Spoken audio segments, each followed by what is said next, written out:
I sometimes do a segment called Better Know a Neighbor on my show, and it's a segment where I invite someone from my Park Slope neighborhood, my building, and we invite them on here to get to know them a little bit better. And you know, I realized something about that segment. Now that I'm doing the show up in the Upper West Side, ain't easy getting people coming from Park Slope to the Upper West Side. I almost didn't make it tonight. So I decided to switch it up a little bit, call it Better Know a New Yorker. We'll get a theme song one of these days. This next guest, she is a specialty performer. She has a very unique story. She has skills in mime and stilts and living statuary, and she's been working the streets of New York for over 30 years, parties, events. You might recognize her once I introduce her to you. Please welcome Miss Penny England.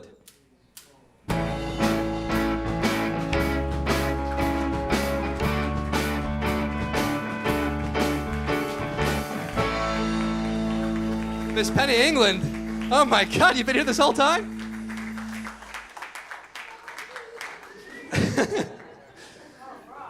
Who saw that coming?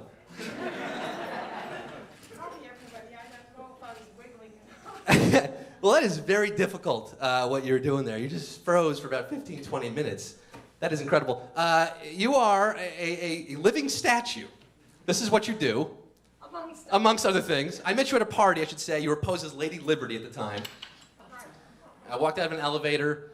You were in the corner. I took you for part of the decor, and I walked by and you scared the hell out of me. Along with everyone else at the party that night. Well, you're cute when you're terrified. Oh, well, thank you. Tell me, Penny, how did you get into this line of work here? This is incredible.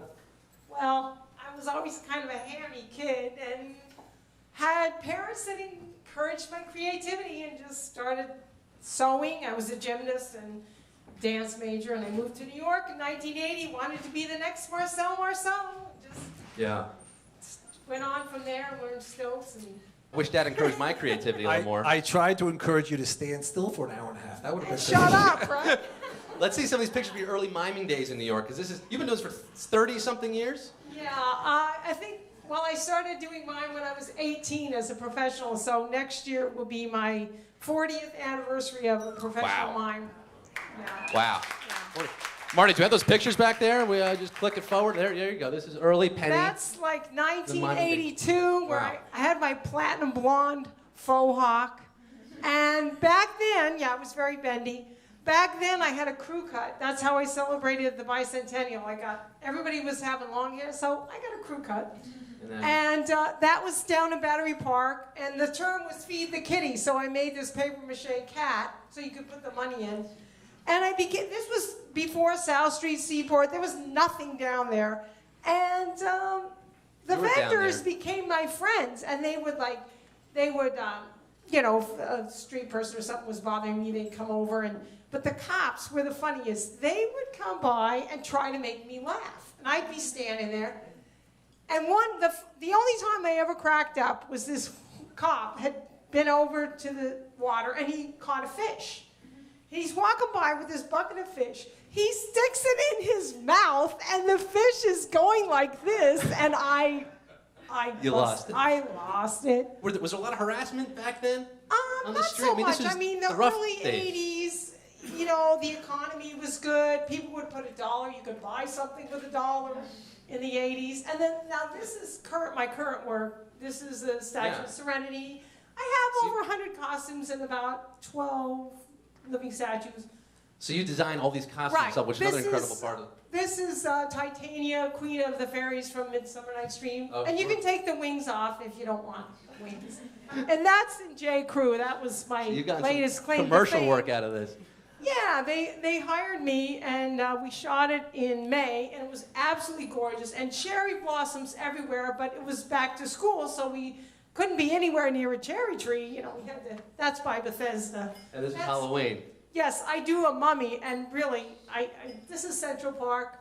I scare the hoo-hoo out of people by coming up behind them, touching them on the ear, and they turn around, they see that face, and Yeah, we've got 300 more pictures, so let's go through them quickly. Now, Penny, I have 5 million pictures. You have a lot of pictures. Penny, look, this is some difficult work, right? Your physical endurance, the stand still, what kind of technique goes into that? How do you prepare for that?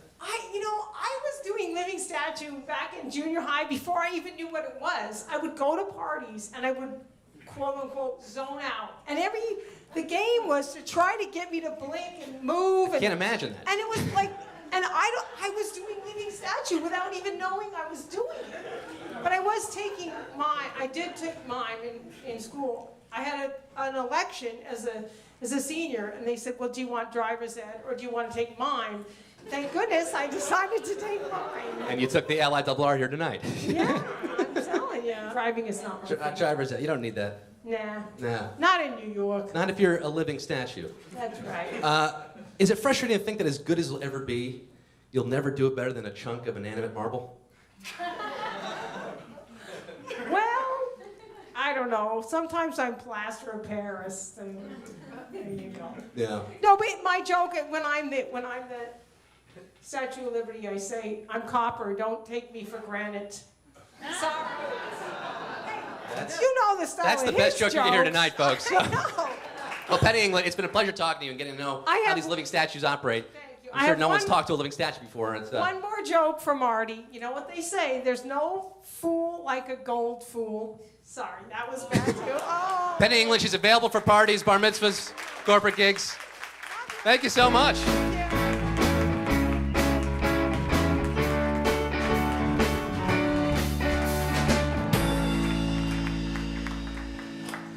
She takes her pedestal with her.